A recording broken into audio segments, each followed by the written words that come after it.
안녕하세요. 저는 30대 남자이자 여러 가지 곡절과 시련 등 기구한 인생을 살아온 사람입니다. 물론 저보다 힘들게 살아온 분들도 많으시겠지만 저의 뼈아픈 사연을 들려드리고 싶어 오랜 고민 끝에 글을 쓰게 되었답니다. 저의 이야기에 귀를 기울여 주시면 하루를 재미있게 보내실 수 있을 거예요. 저의 사연은 유년 시절부터 시작해야겠네요. 암울했던 시절이라 떠올리기 싫지만 저의 인생의 한 부분이니 어릴 적 이야기를 몇 자 적고 넘어가도록 하겠습니다. 저를 낳아주신 엄마는 제가 4살 때 돌아가셨어요. 그리고 바로 새엄마가 집에 오셨는데 엄마가 한순간에 바뀌어서 매일 울었답니다. 어린 제가 엄마가 하늘나라로 간 걸 모르고 있으니 갑자기 바뀐 엄마를 보고 하루 내내 울음을 터뜨렸어요. 새엄마는 그런 저를 많이 혼내셨습니다. 글로 적으면 충격적이라 어떻게 혼났는지는 말씀드리기 어렵겠네요. 많이 충격적이거든요. 뛰어넘을게요. 그리고 그렇게 혼이 나고 울고 있는 저를 본 아버지는 네 집 개가 짖나 하는 무관심으로 보고 말았답니다. 제가 성장하는 동안에 새엄마는 늘 공포의 대상이었어요. 고등학교에 들어가서도 엄마의 찢어지고 갈라지는 목소리가 들리면 팬티에 오줌을 지릴 정도로 겁을 심하게 먹었습니다. 야, 김기봉. 너 내가 이런 거 가지고 오지 말랬지? 학교에서 등록금 내라고 하면 가정 형편 어렵다고 말하라고 그랬잖아. 엄마, 그게 담임 선생님이 분기마다 반에서 한 명의 학생에게만 등록금을 지원해 준대요. 제가 지난 분기에 지원을 받아서 이번 분기에는 다른 학생이 학비를 면제받는다고 했어요.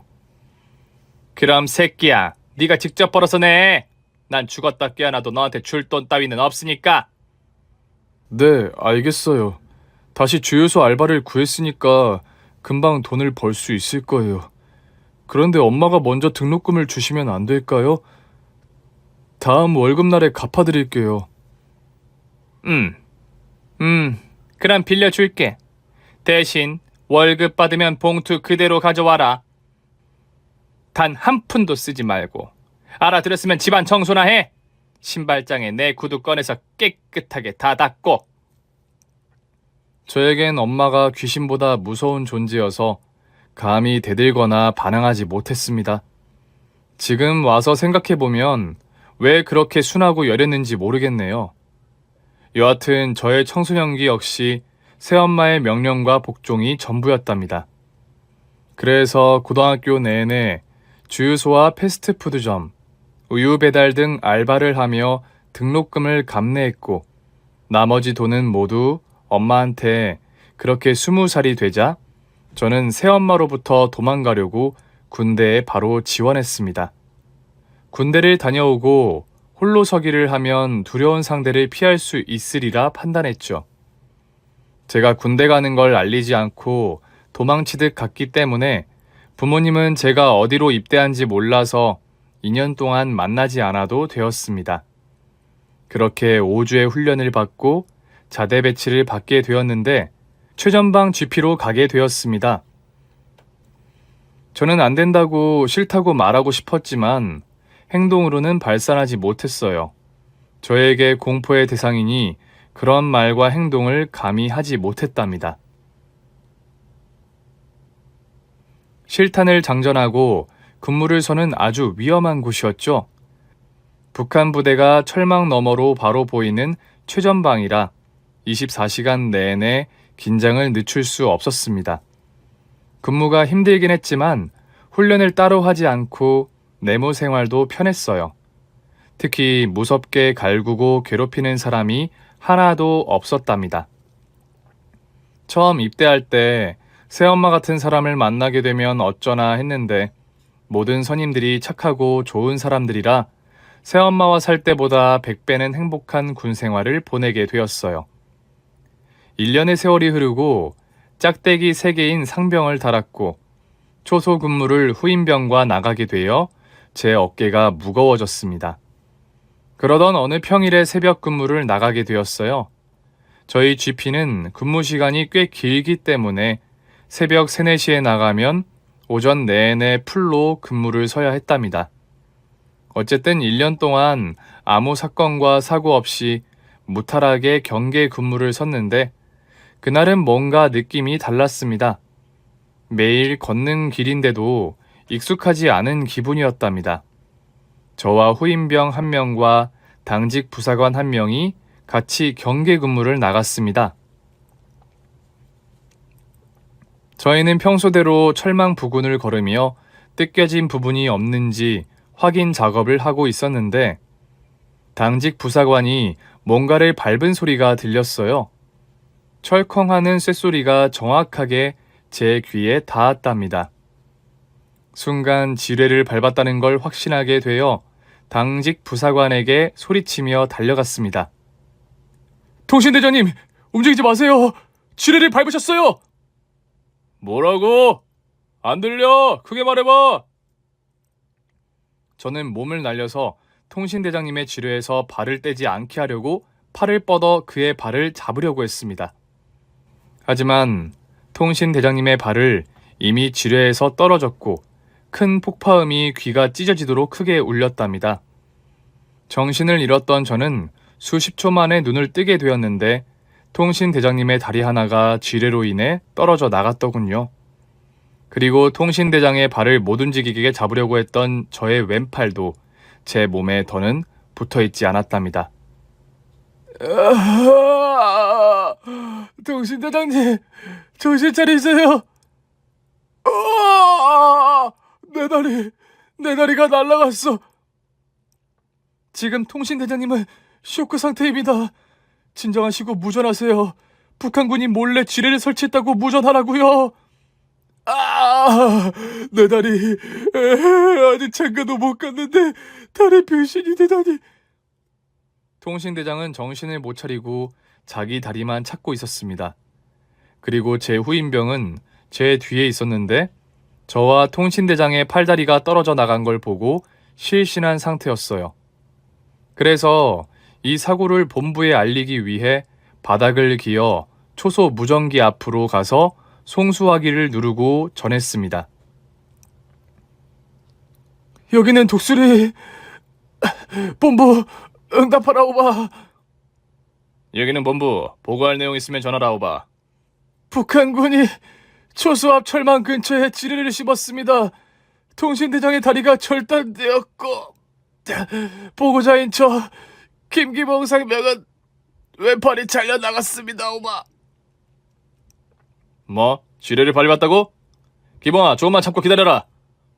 무전을 마치고 뒤를 돌아봤더니 후임병이 정신을 차리고 통신대장의 다리를 지혈하고 있었습니다. 그 모습을 보고 저도 똑같이 군복을 이빨로 뜯어 지혈하기 시작했죠. 그런데 피를 많이 흘려서 그런지 바로 정신을 잃고 말았답니다. 그리고 아주 오랜 시간을 자고 일어났더니 국군 병원이었습니다. 고개를 조금도 움직일 수 없을 만큼 고통스럽고 힘들었는데 한편으로는 제 팔이 어떻게 되었는지 보지 않게 되어 다행이라는 생각을 했어요. 의사가 제 팔을 다시 붙였는지 아니면 아무것도 못했는지 당장 확인할 용기가 없어 고개를 옆으로 돌리지 않고 천장만 보고 눈을 감았다 떴다를 반복했습니다. 며칠 동안 고개를 왼팔 쪽으로 돌리지 않고 있었는데 간호장교가 이제 식사를 해야 한다며 접이식 상을 펴더군요.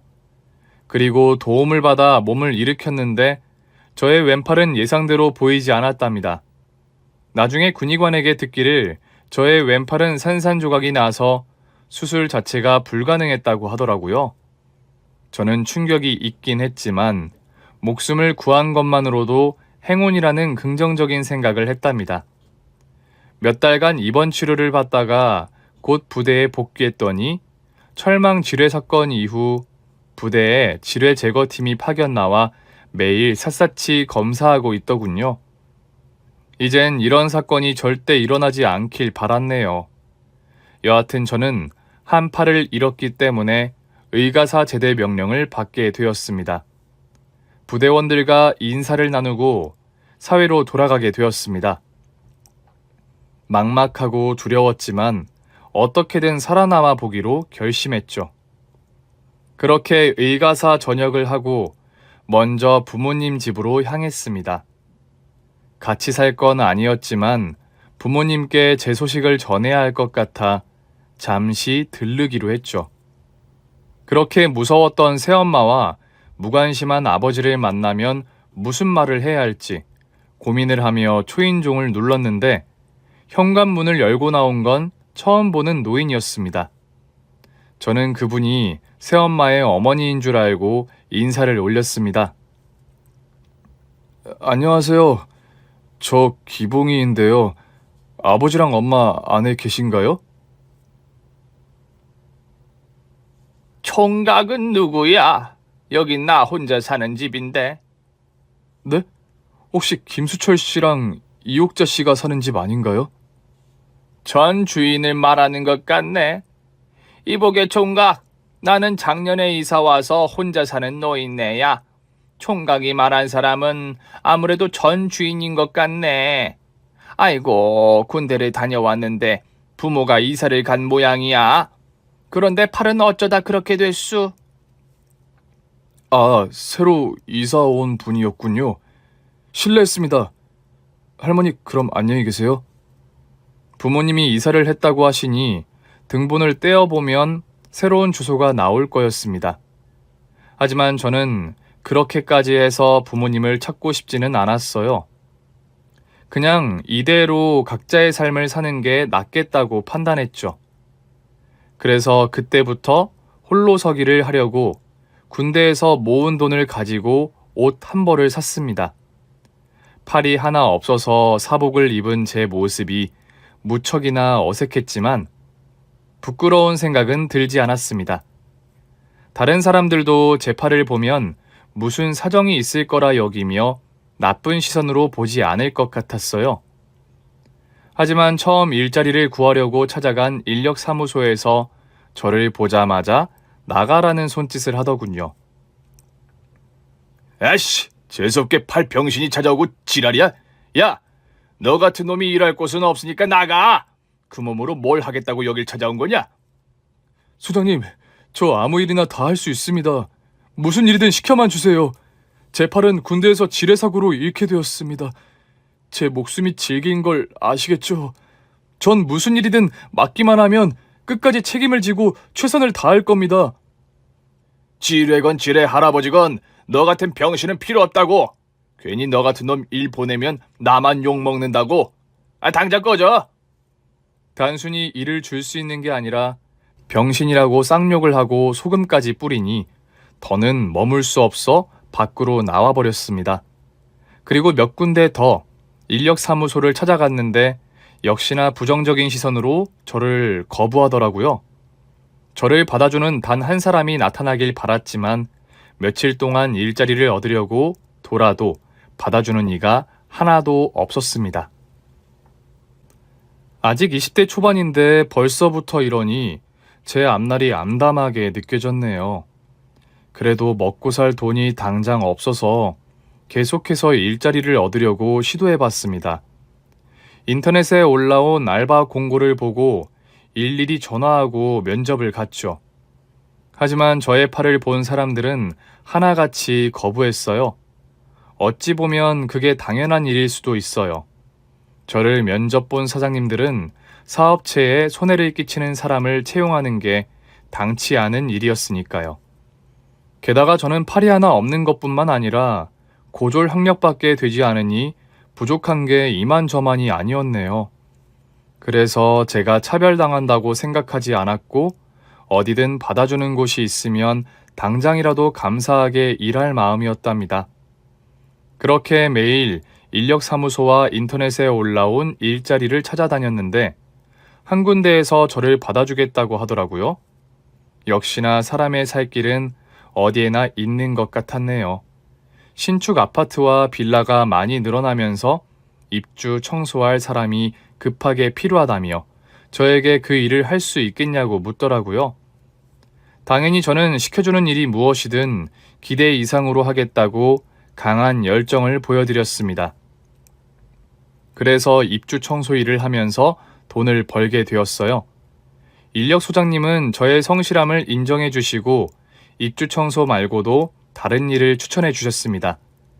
공사장에서 쓰레기를 치우고 정리할 인부가 하나쯤은 필요하다며 저에게 일당을 많이 주는 공사장으로 보내주셨답니다. 인력 소장님이 워낙에 인맥이 넓고 평판이 좋으셔서 팔이 하나 없는 제가 일을 맡았어도 아무도 뭐라 하지 못했어요. 다만 저의 팔을 보고 비아냥대고 조롱하는 인부가 몇 명 있었네요. 어이, 왜 팔이? 너 똥 싸고 오른손으로 닦냐? 밥도 오른손으로 먹고. 이봐, 똥 싸고 오른손으로 닦지 않아? 난 오른손으로 닦는데. 에이, 등신아. 우리가 손이 왜 두 개인데? 밥 먹는 손 따로 있고 똥 닦는 손 따로 쓰라고 두 개인 거야. 하여튼 공사장에 무식한 것들이 천지라니까. 야, 왜 팔이? 너 내려가서 음료수 좀 가져와라. 팔 하나라고 조금만 들고 오지 말고 발로 들어서라도 10병 다 가지고 와. 네, 알겠습니다. 금방 다녀올게요. 다들 저 빙신 좀 부려먹어.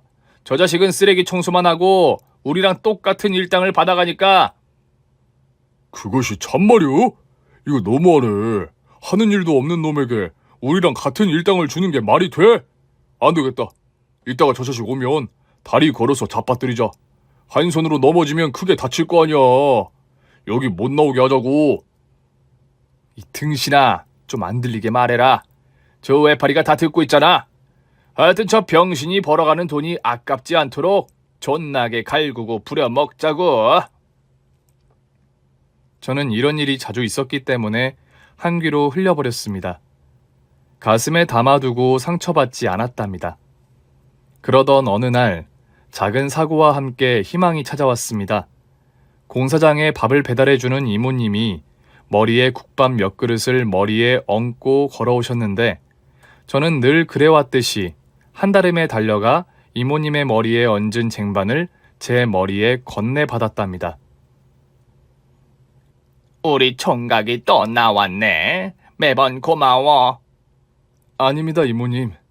매일 배달해 주시느라 고생이 많으세요. 오늘도 감사히 먹겠습니다. 우리 집 순댓국밥은 입에 맞아? 그럼요. 대한민국 최고의 국밥이에요. 저는 삼시세끼 이모님 국밥을 먹어도 좋을 것 같다니까요. 총각이 말도 참 이쁘게 차려. 그려, 그럼 어여 가서 밥 먹게나. 네, 감사합니다. 이따가 그릇은 제가 가져다 드릴게요. 그렇게 감사 인사를 전하고 돌아서서 쟁반을 머리에 얹고 공사장 안에 다가가는데 저를 싫어하는 인부가 몰래 다리를 걸었답니다. 저는 그대로 앞으로 넘어지며 순댓국을 모두 엎어버렸고 얼굴도 바닥에 부딪히는 바람에 심하게 다쳤습니다. 인부는 껄껄 웃으면서 조롱하더군요. 아, 왜 팔이? 도대체 제대로 하는 게 뭐야? 이깟 밥도 못 나르면서 일당 챙겨받는 거 양심에 찔리지 않냐? 빙신 새끼야. 그냥 장애인 연금이나 받고 빙신으로 살아. 괜히 돈 벌겠다고 와서 남의 속을 박박 긁지 말고. 난 너 같은 빙신이 편하게 돈 버는 걸 보면 아주 천불이나. 아저씨, 제가 아무리 싫어도 그렇지 왜 다리를 걸어 넘어뜨려요? 이 귀한 음식을 모두 엎어버렸잖아요. 지랄을 허네. 이깟 순댓국이 뭐가 귀하다고 연병이야? 아니다. 너 같은 빙신한테는 특식이겠네. 그러고 보니 너 여기서 밥도 공짜로 처먹고 있네. 아주 호강하면서 사는구나, 이 외파리 새끼야. 인부는 넘어져 있는 저에게 발길질을 했어요. 저는 기침을 콜록거리며 고통스러워했죠. 그런데 그 순간 순댓국집 이모님이 달려와 바닥에 엎어진 뚝배기 하나를 들고 인부의 면상을 날렸습니다. 아, 뭐야? 아줌마 지금 뭐하는 짓이야? 이 부모를 욕먹게 하는 후레자식아. 네가 뭔데 이 총각을 넘어뜨리고 발길질을 해? 넌 이 총각이 안쓰럽지도 않느냐? 열심히 살려고 노력하는 사람한테 왜 시비를 걸고 지랄이야? 뭐야, 이 아줌마는 둘이 사겨? 아, 이 외파리가 먹고 살려고 나이 많은 아줌마를 꼬신 모양이네. 아이 아줌마, 이 외파리 새끼 다른 건 멀쩡해요? 남자 구실은 제대로 하냐고. 그 주둥이를 멋대로 굴렸겠다. 너 오늘 주둥이에 못줄 좀 해야 쓰겠다. 이 뚝배기로 강냉이를 털어줘야 쓰겠다고! 그러자 인부가 낄낄거리며 도망치더군요. 그렇게 사건은 끝이 났고 이모님이 저를 일으켜 세워주셨습니다. 총각, 저놈 자식 날마다 저러는겨? 또 다른 아재들도 자네를 놀려먹지? 뭐 그냥 그렇죠 이모님. 이 순댓국 아까워서 어떡하죠? 제가 돈을 드릴 테니 새로 만들어주시면 안 될까요? 됐네. 내가 자네한테 왜 돈을 받나? 돈을 받으려면 저 개같은 상놈의 후레자식한테 받아야지. 밥 걱정하지 말고 자네 몸이나 걱정하게. 총각, 저기 그러지 말고 내 식당에서 일해보지 않겠나? 자네는 배달도 잘할 것 같고 싹싹하니 손님들에게 대응도 잘할 것 같은데 말이야. 네? 이모님 지금 농담하시는 거죠? 저 같은 외파리가 어떻게 손님들한테 대응하겠어요?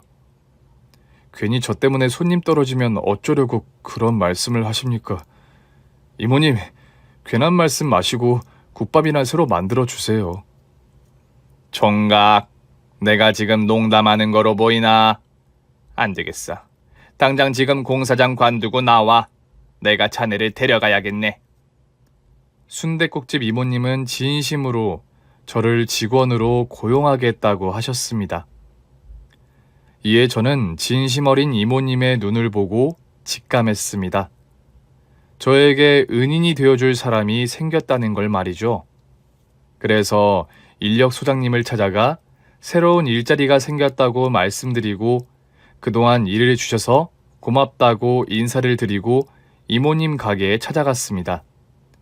이모님은 저에게 아주 잘 왔다면서 식당을 구경시켜 주셨고 식당의 직원이자 이모님의 딸인 여자분을 저에게 인사시켜 줬습니다. 기봉 총각, 내 딸이네. 내일 모레 30인데 아직도 시집 안 가고 나랑 붙어 살고 있어. 자네 왜 얼굴이 빨개지나? 내 딸이 예뻐 보이긴 한가 보네. 자네 올해 몇이지? 네? 저는 25이에요. 그럼 내 딸이 4살 많으니까. 4살 차이는 궁합도 보지 않는다고 했지. 유리마, 기봉 총각 어떠냐? 멋있지 않아? 갑자기 소개팅 분위기가 되어 부끄럽긴 했지만 이모님이 저를 색안경 끼지 않고 봐주시는 것에 대단히 감사했습니다. 그리고 이모님의 따님 역시 마음이 포근하고 따뜻한 사람이었어요. 그러게, 엄마. 꽤 멋있는 사람이네. 그동안 엄마가 왜 칭찬했는지 알 것 같다고. 기봉 씨라고 했죠. 우리 앞으로 잘 지내봐요. 일은 천천히 배우기로 하고 일단 밥부터 먹어요. 금방 국밥 한 그릇 드릴게요. 네, 고맙습니다. 누님. 뭐? 누님? 에이씨, 방금 우리 엄마가 궁합도 안 보는 사이라고 일러줬는데 누나 동생으로 선을 그어버리네. 유림 씨라고 불러요. 알았어요? 네, 알겠습니다. 유림 씨. 고맙습니다. 그렇게 유림 씨가 주는 순댓국을 맛있게 먹고 주방에 들어가 일을 배웠습니다. 팔이 하나인 제가 분주하게 움직이며 일을 배우자 기특해 보였는지 바로 국을 끓여 홀로 서빙을 내보내셨습니다. 이에 저는 손님이 불쾌하면 어쩌나 하는 마음으로 조심스럽게 서빙했습니다. 그런데 손님들은 생각보다 좋은 사람이 많았어요. 제 팔을 못 본 척 해주는 사람들이 대부분이었고 간혹 가다가 어쩌다 팔을 잃었냐고 묻는 분들이 있었답니다. 하지만 공사장 인부들처럼 저에게 병신이라는 막말을 하는 사람은 거의 없었어요. 술에 취해 실수하는 사람 몇 명이 전부였어요. 식당 일은 저에게 아주 잘 맞았어요. 일이 재밌기도 하고 제가 쓸모 있는 사람이라는 게 시시때때로 느껴져서 만족감이 높았답니다. 그리고 이모님의 딸인 유림 씨와 사귀게 되었어요. 저같이 모자란 사람을 있는 그대로 좋아해주고 아껴주는 덕에 제가 그 마음에 깊이 빠지게 되어 헤어나올 수 없을 만큼 깊은 사랑에 빠졌답니다. 이모님은 저희 둘이 사귀는 걸 적극적으로 지지해 주신 것도 모자라 하루빨리 결혼하라고 부채질까지 하셨어요. 기봉아, 언제까지 내 딸이랑 연애만 할 거야? 빨리 데려가 살아. 제 나이가 벌써 31야. 옛날 같았으면 초등학생 자식이 있었을 나이라고. 결혼이요? 어머님, 제가 가진 게 없는데 유리미를 저한테 시집 보내고 싶으세요? 자네가 가진 게 왜 없어? 남들에게 없는 비단결 같은 착한 마음씨가 있잖아. 돈이 앞으로 잘 벌 테니 걱정하지 말고 자네도 내 딸을 진심으로 원한다면 하루빨리 결혼하게.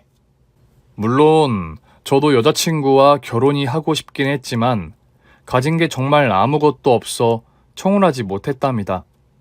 그런데 어머님이나 여자친구는 돈이 뭐가 중요하냐며 저에게 빨리 결혼하자고 일렀답니다. 이에 저는 매우 감사한 마음으로 여자친구에게 실가락지를 주며 청혼하게 되었고 몇 주 뒤에 작은 결혼식을 올려 부부의 연을 맺었답니다. 저는 아내가 첫사랑이자 마지막 사랑이었어요. 어릴 적에는 결핍 때문에 쉽게 누군가를 좋아하지 못했고 성인이 되어서는 군대에서 불의의 사고로 한쪽 팔을 잃었으니 여자를 만날 기회가 전혀 없었죠. 유일하게 저를 남자로 봐주고 좋아해준 아내가 제 인생 최고의 선물이라는 마음이 절로 들었답니다. 그래서 저희 두 사람의 신혼생활은 그야말로 천국에서 사는 기분이었고 매일 웃고 떠드느라 지난 암울했던 과거는 깨끗하게 잊혔답니다.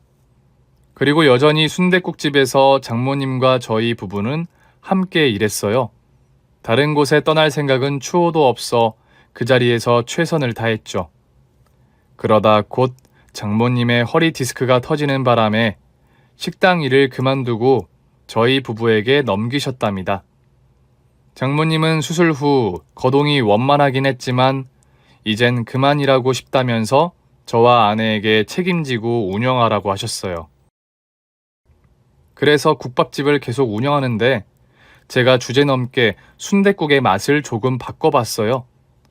육순에는 재료를 추가해서 더 깊은 맛을 우려냈죠. 아내는 제가 바꾼 순댓국을 맛보고는 이렇게 말했습니다. 여보, 이거 대박이야. 진짜 맛있어. 엄마가 한 것보다 더 맛있는데? 맛이 괜찮아? 그런데 이걸 바꿔서 장사해도 될지 모르겠어. 장모님의 노하우를 계속 이어야 하는 게 맞는 거잖아. 에이, 엄마는 그런 거 신경 안 쓸걸? 더 맛있는 국밥을 팔겠다는데 엄마가 뭐라고 하겠어. 그래도 장모님한테 허락을 받아야지. 그리고 단골 손님들은 바뀐 맛이 적응되지 않아서 발길을 끊을지도 모르잖아. 바로 결정하지 말고 장모님이랑 단골분들한테 맛을 보여드리고 허락을 받자고. 내 남편 대단하네. 음식도 잘하고 경영 방법도 스스로 터득하고 말이야. 좋아. 일단 엄마 불러서 맛을 보여드리자. 그런데 분명 좋아하시고 허락해 주실 거야. 아내의 말대로 장모님은 제가 조금 바꾼 순댓국의 맛을 보시더니 매우 만족하는 얼굴로 말씀하셨습니다. 어머나 기봉아, 너 도대체 못하는 게 뭐니? 내가 한 것보다 맛있게 잘 끓였네. 이건 무조건 대박이다. 이대로 팔거라. 정말요? 장모님? 아, 감사합니다. 열심히 해서 장모님 호강시켜드리겠습니다. 그럼 당연하지. 내가 괜히 자네랑 딸애한테 가게를 넘겨준 게 아니야. 효도하라고 준 거니까 이 늙은이를 호강시켜 주라고. 장모님은 농담 섞인 말투로 응원의 말씀을 전해주셨습니다. 그래서 단골 손님들에게도 바뀐 순댓국의 맛을 보여드렸더니 하나같이 마음에 들어 하셨어요. 아무도 기존의 맛대로 팔라고 말씀하시지 않았답니다. 그리하여 저희는 바뀐 순댓국을 열심히 팔았습니다.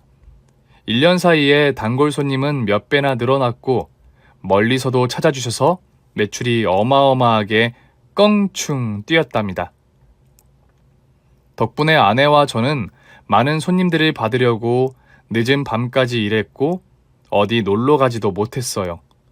그래도 가게가 잘 되니 아주 행복했어요. 장모님은 일주일에 한두 번 찾아오셔서 일을 도와주곤 하셨죠. 그렇게 5년의 세월이 흐르자 저의 인생은 이전의 삶과 완전히 달라져 있었습니다. 순댓국집의 매출이 한 달에 1억이 넘었어요. 시장터에서 이렇게 많이 파는 식당은 저희 순댓국집이 유일했죠. 입소문은 널리 퍼져나갔고 매출은 하루가 다르게 수직 상승했습니다. 그러다 보니 저희 순댓국집에 분점을 내고 싶다며 찾아오는 장사꾼도 여럿 있었답니다. 하지만 저희 부부는 분점을 내는 것보다 가게 확장이 먼저라고 판단해서 가게 양 옆집을 사들여서 넓게 확장 공사해서 장사를 이어갔습니다. 역시나 장사는 더욱더 잘 됐고 종업원이 5명으로 모자라서 파트타임 알바를 3명이나 더 구해야 했답니다. 그러던 어느 날 방송국 작가가 저희 가게를 취재하고 싶다는 연락을 해줬습니다. 서민으로 성실하게 장사해서 부자가 된 사람들을 방송하는 프로그램이었죠. 저와 아내는 방송의 힘을 받으면 더 잘 될 것 같기도 했고 장모님께 제대로 된 효도를 하고 싶어서 방송 출연을 하기로 결정했습니다. 며칠 뒤 방송국 PD와 작가, 카메라맨 여럿이 와서 저의 일상을 촬영했어요. 팔이 하나뿐인 장사꾼이라는 타이틀로 촬영했어요. 왜 팔을 잃었는지 군대 이야기를 한참 했고 어쩌다가 한 팔로 어떻게 장사를 하게 되었는지 등등 질문에 대답하는 인터뷰 형식으로 촬영하다가 손님 많은 가게 안에 들어와 순댓국 맛이 어떤지 인터뷰를 했답니다. 감사하게도 손님들은 엄지손가락을 들며 끝내주게 맛있다는 말씀들을 해주셨답니다. 촬영은 기분 좋게 마무리되었고 몇 주 뒤에 텔레비전에서 방송이 되었어요. 저희 부부는 장모님과 셋이서 같이 프로그램을 시청하며 깔깔 웃기도 하고 제 팔을 잃은 이야기에서는 눈시울을 붉히기도 했습니다. 여하튼 장모님께 효도도 하고 아내와 더 돈독하고 깊어지게 된 계기가 되었습니다. 방송 이후에는 손님들이 배로 찾아왔어요. 번호표를 나눠드리고 쉴 새 없이 주방과 홀을 뛰어다니며 일했죠. 그러다 마감을 하게 되면 아내와 저는 녹초가 되어 홀 의자에 앉아 서로의 어깨를 주물러주고 휴식을 취했답니다. 방송이 나간 지 얼마 뒤에 마감하고 정리하던 중 보고 싶지 않은 얼굴을 마주하게 되었습니다. 여기 맞네. 여보, 여기 우리 아들이 있어. 오, 기봉이 많네. 이야, 너 진짜 성공했구나. 저는 두 사람의 얼굴을 보고 본능적으로 뒷걸음질을 했습니다. 기봉아, 너 지금 뭐 하는 거니? 엄마 아빠를 봤으면 정중하게 인사부터 해야지. 그동안 잘 지내셨어요? 아버지, 엄마? 아니, 못 지냈다. 네 아버지가 무능해서 내가 옆에서 개고생하면서 살았어. 너 외팔이 된 건 방송 보고 알았다. 이런 병신이 됐으면 우릴 찾아와 걷어달라고 할 것이지. 왜 연락을 끊고 산 거니? 저 군대 전역하고 집에 찾아갔어요. 그런데 부모님은 이미 이사를 하셨던데요. 연락처도 바꾸셔서 저랑 인연을 끊으려고 하신 줄 알았어요. 예, 천륜을 끊는 게 말이 됐니? 그리고 우리가 널 얼마나 귀하게 키웠는데 그딴 헛소리를 하는 거야. 그때 우리가 이사를 간 건 다 사정이 있어서 그런 거야. 여하튼 그게 중요한 게 아니고 우린 오늘 기봉이 너한테 할 말이 있어서 왔다. 네 옆에 마누라니? 기봉이 넌 어쩜 결혼한 여자도 똑같냐? 시부모를 봤으면 깍듯이 인사하고 앉으라는 말을 해야 하는 거 아니야? 그러자 아내가 뒤늦게 부모님을 보고 인사했습니다. 아내는 제가 어릴 적 어떻게 살아온 줄 알고 있어 건성으로 말했어요. 여기 앉으세요. 어떻게 국밥이라도 한 그릇씩 드실래요? 기본 크기는 8,000원이고 특사이즈는 9,000원인데 뭘로 드릴까요?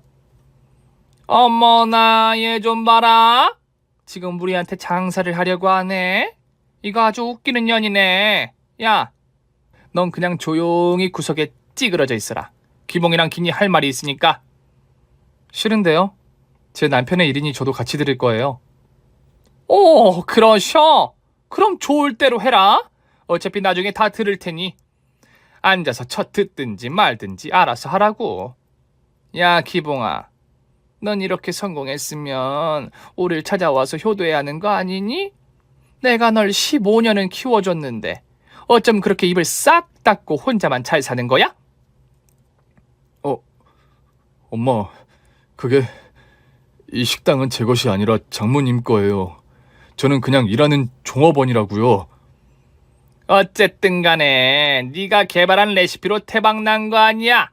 네가 잘해서 돈방석에 앉은 거 아니냐고. 야, 긴 말 말고 그동안 내가 널 키워준 값으로 10억만 내놔라. 15억은 받아야 하는데 내가 양보하는 의미로다가 10억으로 깎아줄게.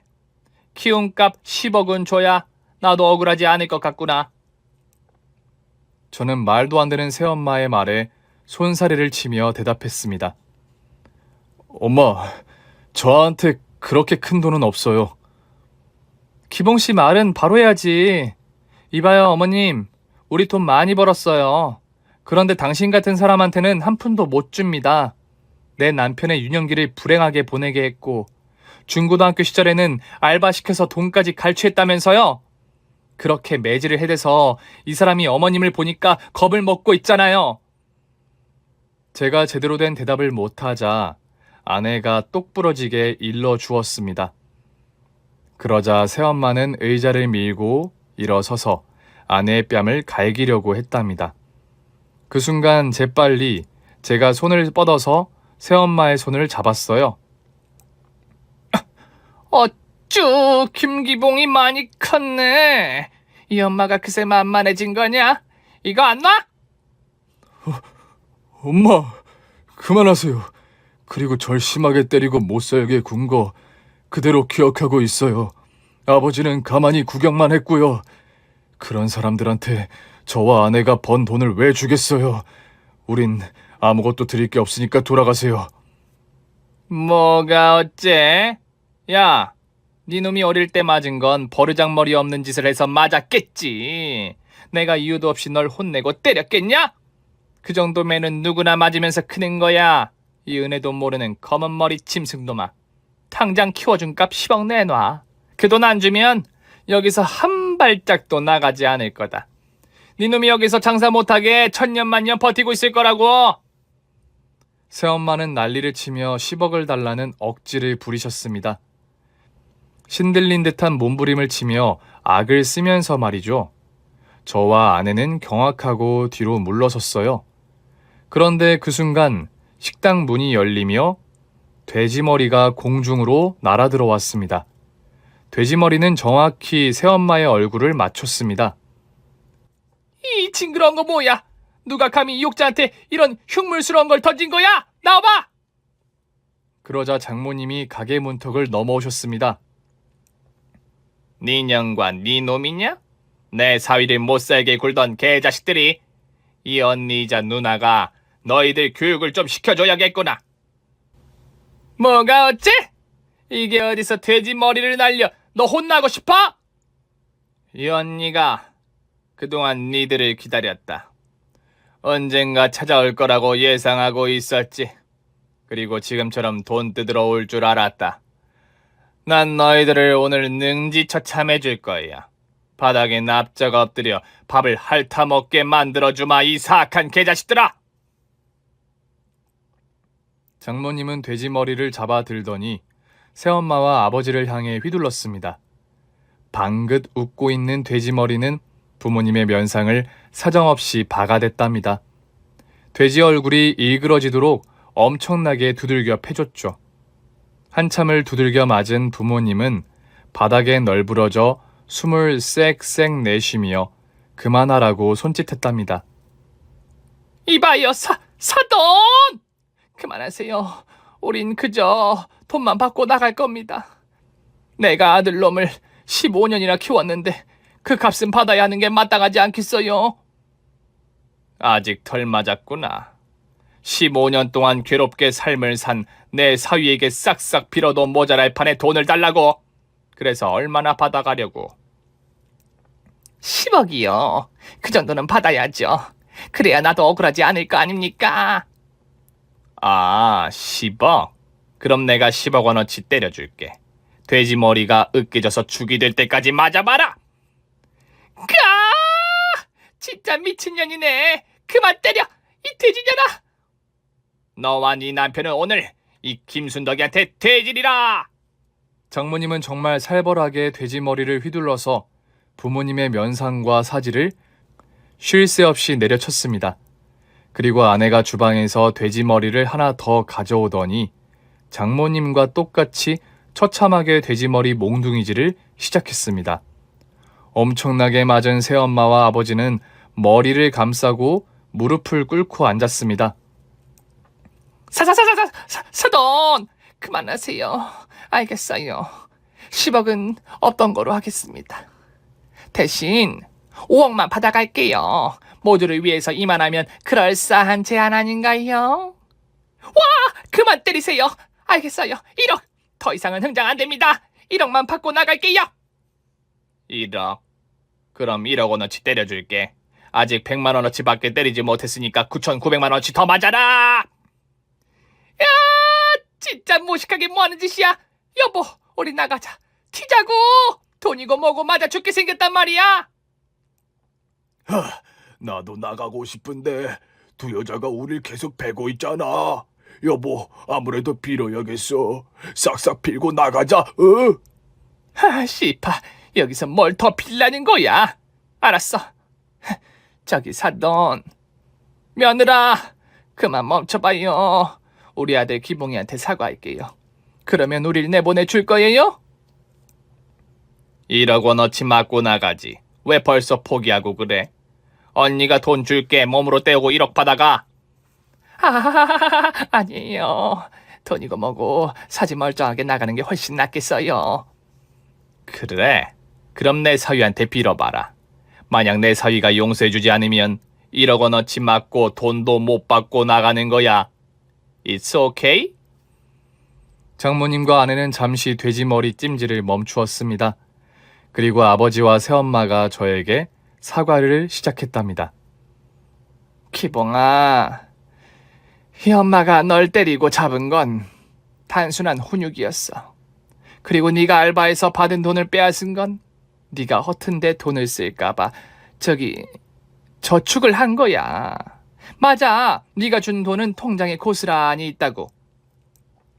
훈육이요? 그 어린애가 그만하라고 울부짖었는데도 멈추지 않고 때린 게 훈육이라고요?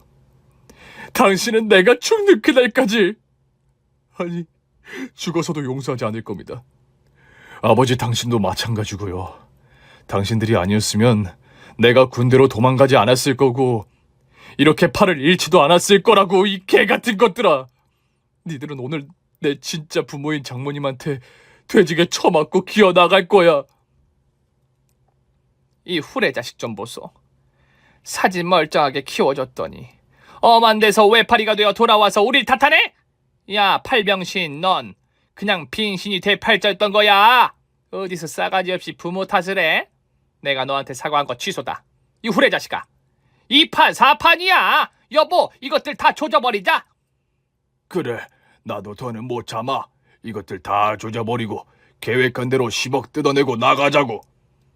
두 사람은 바닥에서 일어나 아내와 장모님의 팔을 잡고 반격했습니다. 그래서 저도 아버지와 새엄마를 향해 돌진해 힘겨루기를 했답니다. 그렇게 누가 이기는지 끝장을 보려는데 식당 문이 열리며 단골 손님들이 들어오더군요. 4명의 단골은 시장 상인이었고 가게를 닫고 지나가는 길에 시끄러운 소리가 들려 들어왔답니다. 그런데 상황을 대충 인지하고는 바로 손에 저희 가게에 있던 기다란 순대를 한 줄씩 집어 들고는 새엄마와 아버지를 향해 휘둘렀습니다. 7대2로 싸움을 붙자 당연히 저희 쪽이 유리하게 되었습니다. 부모님은 돼지머리와 순대로 실컷 응징당하고 나서야 포기하고 살려달라고 소리쳤답니다. 그러자 장모님이 주방에서 소금 단지를 낑낑대면서 들고 와 부모님 머리 위에 쏟아버렸어요. 이 재수없는 붙은 인간 쓰레기의 기생충 같은 것들아! 다시는 내 사위 앞에 나타나면 소금에 절여서 순댓국에 집어넣어서 지나가는 똥개 새끼한테 먹이로 줄 거야! 당장 꺼져! 여보, 얼른 나가자. 다시는 찾아오지 말자고. 그래, 여기 너무 무섭다. 우리가 돈 뜯을 곳이 못 돼.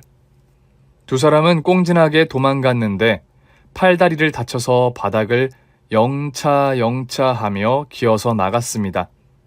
2마리의 벌레처럼 말이죠. 저는 이 모든 일이 끝나고 장모님과 아내에게 감사를 표했습니다. 장모님,